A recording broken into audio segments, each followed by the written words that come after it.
One take, one shot, SmackDown review. This is where I do the entire review in just one take, no edits, my raw, visceral feelings right after the show. Therefore, I can't be swayed by no one, no nothing. and I'm also running a contest. At 20,000 subscribers, you can win this belt right here. It's a replica, not a toy. All you got to do is comment below, subscribe to the channel, hit that bell, ding, ding, ding, notification. This was a decent SmackDown. Dare I say, I enjoyed myself even. It had a good pacing. I don't think it lit the world on fire with just like these oh my god moments, but for the most part, like, I enjoyed myself. We open up with, there was one thing though, the disrespect to Carmelo Hayes. Ooh, boy howdy, it just continues. And it's not because Carmelo lost his match, it's how he lost his match that I feel was disrespectful. But we'll get into that a little later. Let's talk Brock Lesnar, because that's how the show opened. It opens with Michael Cole saying, hey, I gotta go and interview Brock in the back, and he's with Corey Hayes. So he starts to make his way, but then Brock Lesnar comes, and Brock puts him on his shoulder, and he carries him into the ring. And then Michael Cole's like, hey dude, what's going on here? What are we doing? And he proceeds to get bullied. Michael Cole proceeds to get bullied, but then Corey Graves steps in, playing the part of Pat McAfee apparently, and says, Brock, what are you doing? F5. Corey gets an F5. I'm actually very happy for Corey. Corey once upon a time wanted to be a wrestler, but he got injured and couldn't get cleared to actually get back into the wrestling ring. And I do believe that this is the first bump that Corey has taken since he was cleared about a year ago. So I'm sure this was a big moment for Corey Graves, but that's the real life. Let's get back into kayfabe. Corey Graves takes an F5, and then Brock Lesnar still not telling us why he wants to go after John Cena, looks in the camera and says, I'm going to make you bleed. I'm coming for you, John. He just yells that. There's no microphone. And then he picks up the stairs, he drops the stairs, he gets back into the ring, another F5 to Corey Graves, and then he just kind of leaves. And then when we go to a commercial, I assume, now that I'm in Canada, I don't really see the commercials, but then when we get back, if there were commercials there, we see, they're kind of attending Corey Graves. He's hurt. They're trying to get him out of the ring. He's just devastated. And we see Brock Lesnar. Brock Lesnar's walking, right? And Nick Aldis is kind of coming after him. But Brock Lesnar, he's walking out of the ring, or he's walking in the backstage, and he's going to go out to the parking lot, but he comes across Paul Heyman. Paul Heyman is back. And he's there with the Braun. So it's like, wait a second. What day is this? It's Friday. Who cares about the brand split? Just who cares?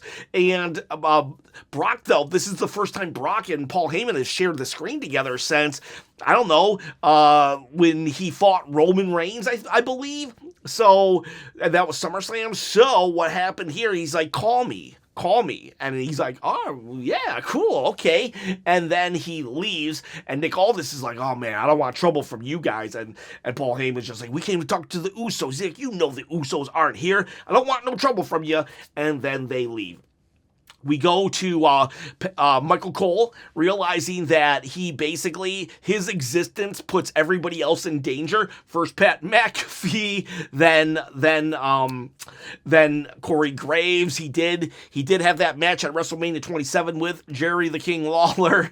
Oh God, the Miz actually brought that up later, and that's the good enough time to say that the Miz actually shows up, and he did a really good job commentating. The Miz, I would like to hear more of The Miz on the commentary team, because he did an excellent job. I loved his energy. He came down mid-match of the of Chelsea Green and Alba Fire versus the not friends Charlotte Flair, Alexa Bliss. I think they need to have a segment or something really showcasing that Piper Niven is injured, because like I was scratching my head, and so were people in my chat. I was like, wait a minute, is she injured? Like, I don't really remember them doing a big hubbubaloo about it. So it's just weird that that Piper Niven's not around. I get it, she's injured. Just, maybe have them call her or something, or, some kind of correspondence, a segment with that to just, remind us that Piper's, still part of the Secret Service. But yeah, it's a match. It's an all right match. Just so happy for Chelsea Green. She was such a pioneer, a fan of women's wrestling. I'm sure she just loves kind of mixing it up with these top tier women talent right now. These top tier main eventers. So happy for Chelsea and Alba Fire as well. They reminded us that Alba Fire held the UK NXT title. That was a thing in Europe for 600 days. Man, could you imagine holding the NXT title for 600 days and now you're basically a jobber? That kind of sucks for Alba Fire, but she's got a job, I guess. And no. It's good to be with Chelsea Green. So I got my notes over here. The Miz, he comes down. Alexa, I hope Charlotte and Alexa, they will win. And after the match, they kind of shoved their belts in the faces of the losers. I thought that was a little interesting. I was away, but I went back and watched it. R-Truth throughout the night was having funny little segments. It was pretty much the same segment throughout the entire show, but he was showing people how to get on ESPN and everything. And I do want to make a correction. I like to, if I'm wrong, I'm wrong, and I'm not afraid to admit it. It does seem like there are going to be platforms that you don't have to pay the extra $30 to be a part of the ESPN experience. I still think that it's way overpriced, and I don't agree with it. But I did say that no matter what in another video, I did say that you would have to pay $30 no matter what. But it's not. There's not. There are exceptions, like Money on Repeat. I believe he said that his Hulu Plus package, there's a way for him to just get ESPN included, so he doesn't have to do an extra $30. So I guess I just don't know. So do not listen to me until we sort it all out. Tomorrow we'll know who gets it for free and who has to pay $30. But right now, I apologize for any misinformation that I spoke. And just check your local listings or whatever you got to do to see if ESPN is included. ESPN Network is included in your package. And R-Truth, he just was silly throughout the night showing people. And there were some Cody Rhodes segments too behind commercials talking about ESPN. I still don't agree with him though. We have then Montez Ford, Dawkins, and B-Fab. They're talking, and Meacham kind of comes and says, "Hey, B-Fab, we got our own stuff to worry about." And then they talk about how they got to get back on the same page. And just as Angelo Dawkins was about to say, "Yeah, we need to get on the same page," Montez Ford cut him off. He wouldn't let him speak and was like, "Dude, you're always going to be my brother. You don't have to say it. We got each other's back." And then he leaves. But then Uncle Howdy, Bo Dallas, comes and says he wouldn't even let you speak. "I'll listen to you." But then Montez Ford comes back, throws him against the wall. But Eric Rowan attacks them. So I do like that there is an actual storyline going on in the tag team division. Speaking of tag teams, we have Fraxium. They come out for a tag match. The Bells, like they said, this match is scheduled for one fall. And then they're attacked by the Braun Brawns. And Paul Heyman. They cut a promo, but they only able to cut the promo so far. And this is a spoiler, but then the Fraxium, they're back. They attack the Brawns, and Nick Aldis is like, "Hey, you're gonna cause trouble? Then I'm gonna put you in a match." Here's my question though. The Braun Brawns weren't supposed to attack, so who was Fraxium originally supposed to have a fight with? Who are they supposed to wrestle? Because they were literally announced for a match, but we never heard their opponents and before the Brawns attacked, and Nick Aldis didn't know the Brawns were going to be there, so who was Fraxium supposed to fight? Just a small little detail that, I don't know. The devil's in the details. So anyways, we have Fraxium. They will lose to the Braun Brawns. And then Paul's going to say something again. He's like, "Before I was rudely interrupted, the spoiler is," and then the Usos, they interrupt. And this is the Uso Penitentiary. I don't know how to say that word. I just can't pronounce that word, so bear with me. The Usos Penitentiary, Usos, because they even say it. "Welcome to the Uso Penitentiary." And they're so good together. No matter what, Even if they're single stars, keep them together still. Please, this is a pairing. They give so much charisma when they are together, and when they're apart, yeah, it's there, but it's like something's missing. And it's like the yin without the yang. Let these two always be together. They can always be single stars, but let them be together. They're so good together. They're so entertaining. Their confidence just is off the charts when they have each other's backs. And this was via satellite, by the way. So, my thing is, Paul Heyman never said spoiler. He never said what the spoiler was. Therefore, I'm thinking maybe the Brawns will lose. Or some people are saying, will Jey turn? Will Jey turn and join the Vision? I don't know. There's, who was he talking to on the phone with? He was talking to Paul Heyman. Paul Heyman was talking on the phone with somebody today. So what if Paul Heyman was talking on the phone, told Jey that it was time to do a promo? What if this is for Jey Uso to get Paul Heyman to go back and be his wise man? Oh, I didn't even think of that. So, I don't know. There's something going on, and Paul Heyman never was able to say what his spoiler was. It was implied, but never said. Therefore, maybe the Usos have a chance. I was counting down the Brawns. What happens after that? We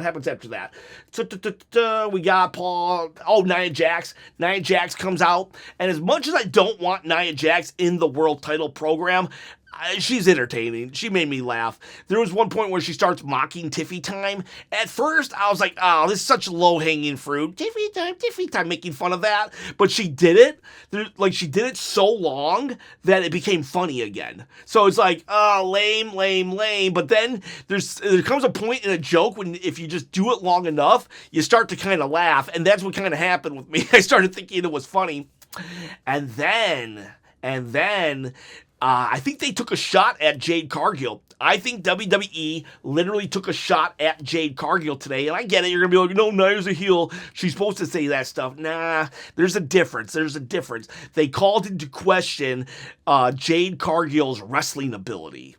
Nia Jax said, if I could trade bodies with anyone, it would be you. You look amazing. But if you could trade skills with anybody, you should trade it with me because I'm awesome and your skills suck. And she just went on to talking about how her wrestling has not improved since she got here. I'm pretty sure this was definitely a thing they would used to do in when Vince was around. So I'm wondering if that's what they did. They were kind of publicly shaming Jade Cargill for not getting further than she is. I like Jade Cargill, but that was very much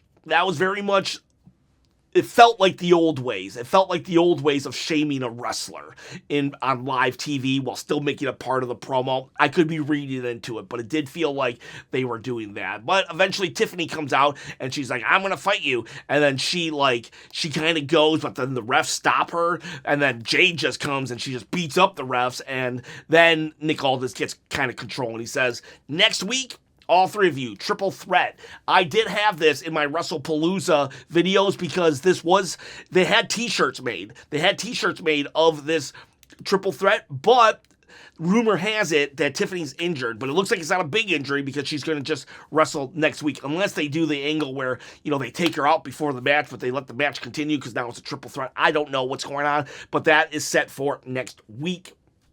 We then, Truth, he does another commercial. Okay, Sami Zayn versus Carmelo Hayes.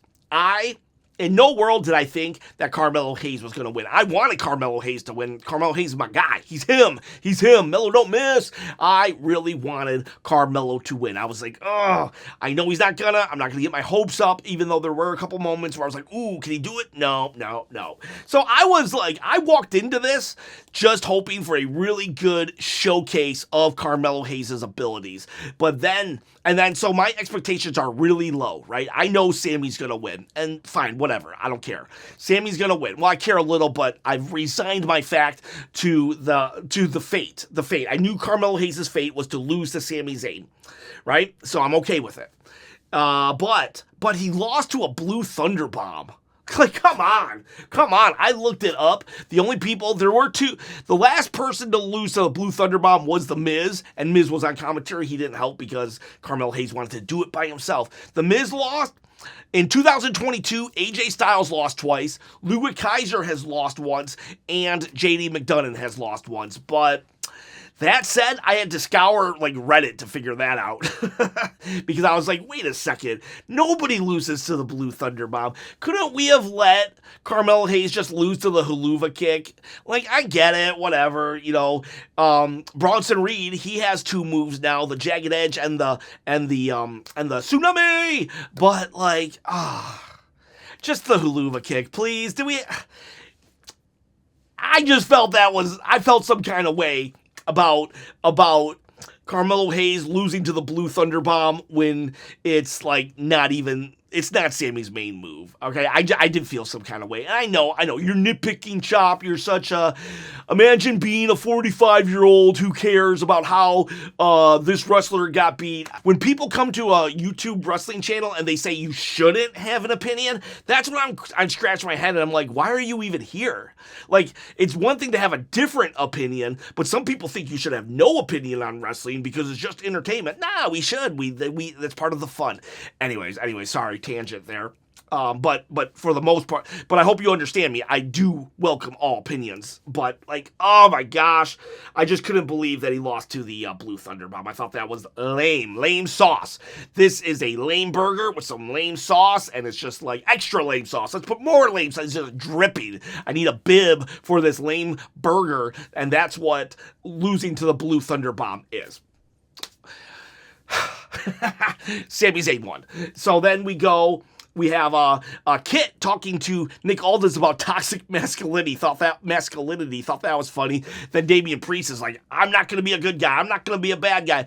I want Aleister Black. And the Kit's like, see, toxic masculinity. And he gets thrown through the wall, literally. So, okay, that was all right. Not too bad.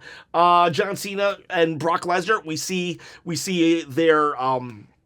We see part 2 of the documentary from last week, and it looks like there might be a part 3 that's going to be part of the WrestlePalooza. Hey, I said it without laughing. WrestlePalooza PLE, like pre-show. So, I don't know. We'll see about that. And then Solo Sakoa, he does a promo, and he talks about... I don't know if they're gonna do this every week until the whole MFT is there, but he talks about Tonga Loa being his only bloodline follower left from the old days, and he owes Tonga Loa a lot.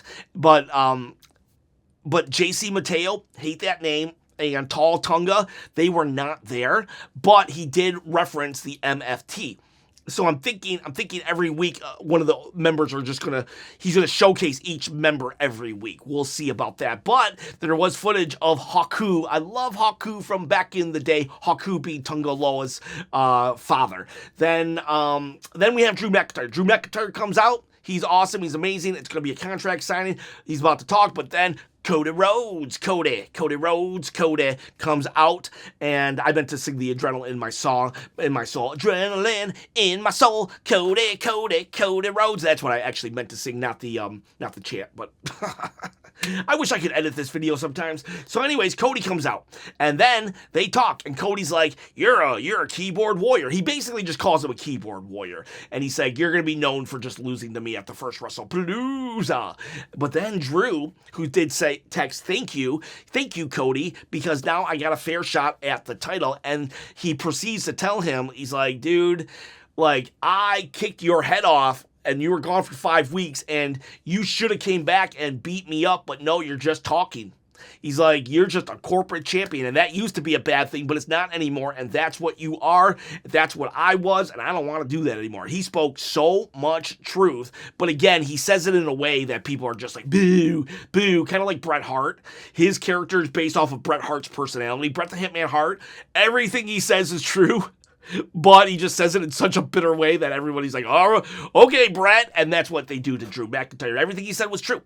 Eventually, though, he will headbutt Cody. He'll get him. He's about to do the Claymore into the table again. Maybe Cody has another movie. I don't know. But he decides not to. He's like, nope, don't want to do that because I want my match tomorrow. And so he leaves. Cody gets up and attacks back. They have like a pull-apart brawl. And I think at the end, Cody is like, he's taken down. He gets stomped in the head real quick, and that is the end of SmackDown. 6 yawns, not that bad. I was actually super tired walking into this this SmackDown, so I'm actually impressed that I only yawned 6 times. So I was entertained. I was sports entertained. I was very much. I thought it had a good pacing. None of the matches were too long. I didn't like that Carmelo Hayes lost to a Blue Thunder Bomb, but the match itself was fine. Even the tag match with the tag team champions and stuff, that was good. So yeah, no real complaints. It just didn't set the world on fire for me. The biggest thing was the biggest like oh my god moment was Paul Heyman and Brock Lesnar actually like coming face to face. Not even Brock attacking the commentators. So 1, 2, 3, 4, 5, 6. I'll give it a 7. I'll give it a strong 7. Strong 7. Definitely watch it if you have a fast forward machine. Remote. That's what it's called. Remote. Or if you just want to put it on the background while you do your laundry or something. I'm old. That's what the weekends are for. Chores. So anyways, boys, girls, we'll watch WrestlePalooza tomorrow. I'll do hot takes too. So go do a hot take. I want to get those up as early as possible because then we'll have to do WrestlePalooza, the live stream. All right, so 6 yawns, 7 chops. I think that's it. See you, bye.